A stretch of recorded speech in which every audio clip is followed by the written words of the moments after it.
कोणाचीच बायको कोणाचंच ऐकत नाही, याचं जिवंत उदाहरण दाखवतो. ऐका. ला ला ला.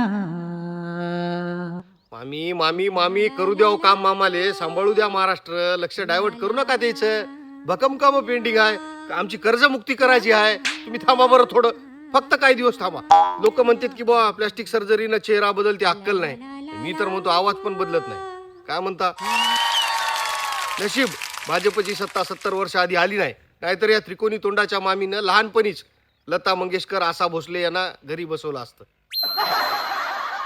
दुसरं पहा. कोई बोला राम राम, कोई खुदा, कोई सेवा. मागच्या वेळेला यांच्या सावन गाण्यानं निसर्ग नाराज झाला. इकडं समुद्रात कमी दाबाचा पट्टा निर्माण होऊन इकडं महाराष्ट्रात अतिवृष्टी, मुसळधार, महापूर आला. आता दंगली होतील की काय याची भीती वाटते. मजाकीचा विषय नाही. खरं तर एवढ्या आत्मविश्वासानं मामी गाणं म्हणते, तर आता हे गाणं की नाही ते नितेश राणे असेल, संग्राम जगताप असेल, सोमय्या पडळकर यांनी स्टेटसवर ठेवावं. नसता नवरा सांगते हिंदुत्व आणि बायको सर्व धर्म संभाव. खतरनाक कॉकटेल जोडी लाभली आहे.